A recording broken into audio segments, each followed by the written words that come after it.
তোমার অফিসে তুমি ছুটি চাইলে দেবে না? সমস্ত চাকরিতেই তো ছুটি পাওয়া যায়, সেই মতো অ্যারেঞ্জমেন্টও করতে হয়। ইমার্জেন্সি বলে একটা কথা আছে তো। আমি তো বললাম জাস্ট ওই দিনটা, মানে ওই দিনটা অসুবিধা আছে, বাকি যে কোনো দিন। প্রত্যেকবার সব কিছুতে এরকম দ্বিধা করে কেন সৌরভ? আমি বুঝতেই পারি না। কই, এতদিন তো আমাকে বলেনি ওর অসুবিধের কথা।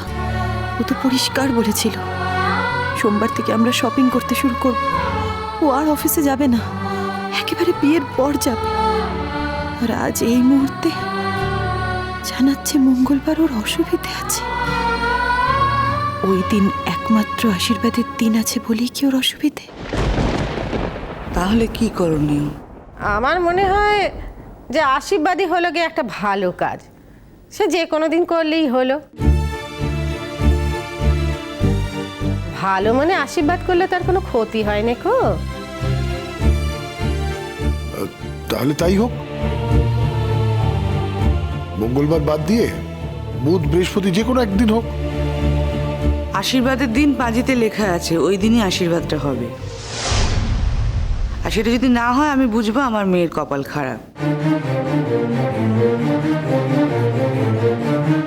মানে আমার মেয়ের বরকে আমি আশীর্বাদ করতে পারবো না, বাধ্য হয়ে বিয়ের দিন আশীর্বাদ করতে হবে। বৌদি, আরে আশীর্বাদটা কি একটা এমার্জেন্সি ব্যাপার নাকি, যেটা না হলে বিয়েই হবে না? ওর যখন অফিসিয়াল সমস্যা আছে বলছে, থাক না, ছাড়ো না। একদমই তাই, আর চাকরিটাও তো সামলাতে হবে। হ্যাঁ সৌরভদা, তুমি এই নিয়ে কোনো টেনশন নিও না, ওই বিয়ের দিনেই না হয় আশীর্বাদটাও হয়ে যাবে। একটা সামান্য ইস্যুকে এত টানাহেচড়া করার কি দরকার?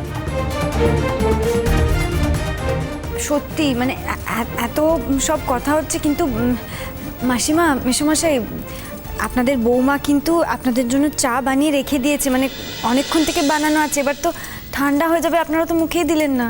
আরে সে তো নিশ্চয়ই, কিন্তু এত খাবার আমাদের জন্য? আরে আমাদের বয়স হয়েছে তো নাকি? কি বলছেন আপনারা? এই তো অল্প, মানে প্রথমবার এলেন আপনারা আমাদের বাড়িতে, এইটুকু আপ্যায়ন করবো না? এসব দেখে তো আমার যৌবনকালের কথা মনে পড়ে যাচ্ছে। সেই সময় হলে সব খেয়ে নিতাম, একটাও প্লেটে পড়ে থাকতো না, কিন্তু এখন সম্ভব না। যেটুকু পারবেন সেইটুকুই খাবেন। এই নোনতাগুলো যে দেখছেন, এগুলো আমাদের সাজিমা নিজে হাতে আপনাদের জন্য বানিয়েছে। আর কিছু খান না খান, এই নোনতাগুলো কিন্তু অবশ্যই খাবেন। আর হ্যাঁ, চাটা কিন্তু আগে খাবেন, আমাদের সাজিমা বড় ভালো চা বানায়। গো, তুমি যেমন বাইরের কাজ সামলাতে পারো, ঘরের কাজও তো শুনছি সামলাতে পারো। তা এইভাবে আমাদের সংসারে গিয়েও সামলাতে পারবে তো? আমি নিজের মুখে কিছু বলবো না বাবা, আপনাদের সংসারে যাই, তারপর আপনারাই বলবেন। আমাদের কিন্তু আর কোনো ঝামেলা নেই। এই দুজন বুড়ো বুড়ি, আমাদের দুজনকে একটু দেখো তাহলেই হবে। আর সেই সঙ্গে আমার ওই ছেলেটাকে একটু যত্ন করো, বুঝেছো? হ্যাঁ, সে তো বটেই। তবে মাসিমা, মেসোমশাই, আগে দিদিভাইয়ের বানানো চাটা আপনারা খান। মানে দিদিভাই কিন্তু এটাই অপেক্ষা করে বসে আছে যে কখন আপনারা চা খেয়ে দিদিভাইকে 100তে 100 দেবেন। হ্যাঁ, কারণ দিদিভাইয়ের কাছে শুনেছি যে চা ভালো বানালে আপনি নাকি 100তে 200 নম্বরও দেন। তবে মেসোমশাই, আমি কিন্তু অপেক্ষা করছি যে যেহেতু আপনার বাড়ির বউ চাটা বানিয়েছে, আপনি 100তে 200 না 300-400 দিয়ে দিতে পারেন।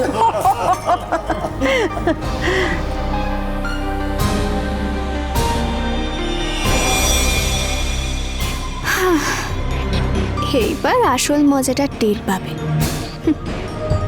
বেরিয়ে যাবে নাম কেনার মজা।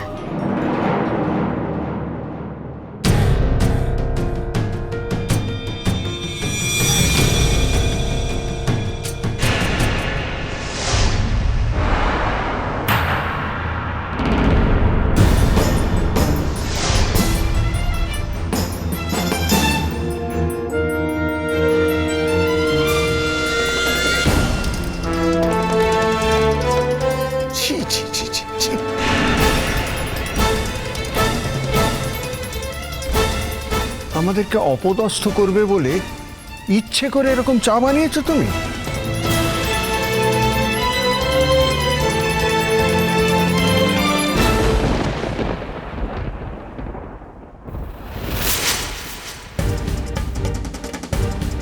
কেন? কি হয়েছে? আমি তো আপনার চাটা খুব যত্ন করেই বানিয়েছি।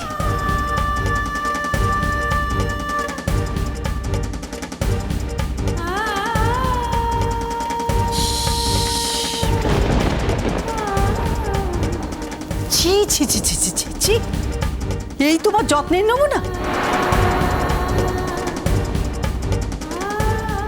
আর আপনাদেরও বলি হারিয়ে যায়।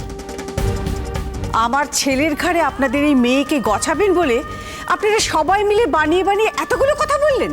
মা,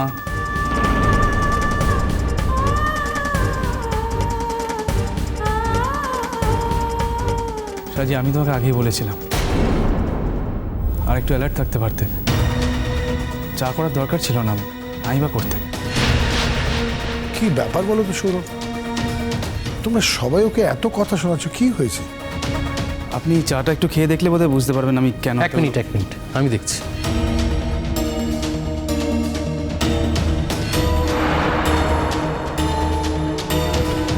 কি করেছিস সাজি? চায় এত চিনি দিয়েছিস কেন? শরবত হয়ে গেছে। এইবার বুঝতে পারছি তুমি আমাদের ইচ্ছে করে অপমান করবে বলে এইরকম চা বানিয়েছ। 10-15 চামচ চিনি না দিলে এই রকম চা হয় না, আর 10-15 চামচ চিনি বেখেয়ালে দেয়া যায় না। আচ্ছা, ও যখন চা বানাচ্ছিল তখন তো আমরা ওখানেই ছিলাম। আর সোনাদি তো সকলের জন্যই চা বানিয়েছে, শুধু শুধু কেন বলুন তো আপনাদের অপদস্থ করতে যাবে? সাজিদি কিন্তু ইচ্ছে করে এই কাজ করেনি। সাজিদির পক্ষে পসিবলই না ওই 15 চামচ চিনি চায় দিয়ে দেওয়া। তার মানে কি বলতে চান? আমরা গিয়ে চাটা বানিয়ে দিয়ে এসছি?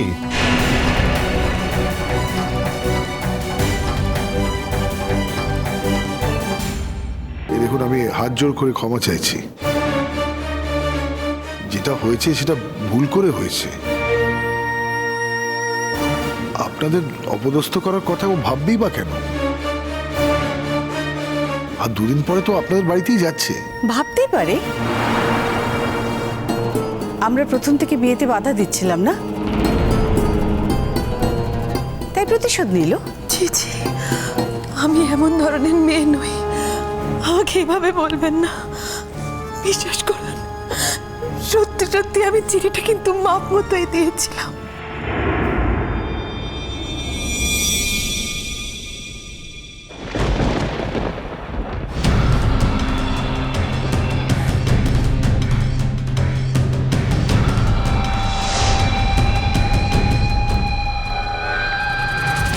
একটা কোথাও গন্ডগোল হয়েছে। হ্যাঁ দিদিভাই, তুমি অন্তত এই কাজটা করোনি, এটা আমি বুঝতে পেরেছি। ও তাই নাকি? তো কে করলো? ভূতে? কি বলুন? এখনো নিজেদের মেয়েকে আড়াল করে যাচ্ছেন আপনারা? চলো চলো, অনেক চা খেয়েছো। খাবারের মধ্যে আবার কি মিশিয়েছে কে জানে। ওগুলোর মধ্যে আর মুখ দেওয়ার কোনো প্রয়োজন নেই। প্লিজ প্লিজ, আপনারা এইভাবে চলে যাবেন না, আর আমাদের ভুল বুঝবেন না প্লিজ। আপনারা যদি এভাবে চলে যান তাহলে তো গেরস্তের অকল্যাণ হবে, তাই না? সাজিমা আবার নতুন করে চা বানিয়ে দেবে আপনাদেরকে। ছেলে মানুষ, মেয়ে একটু ছেলে মানুষ ভেবে ক্ষমা করে দিন না।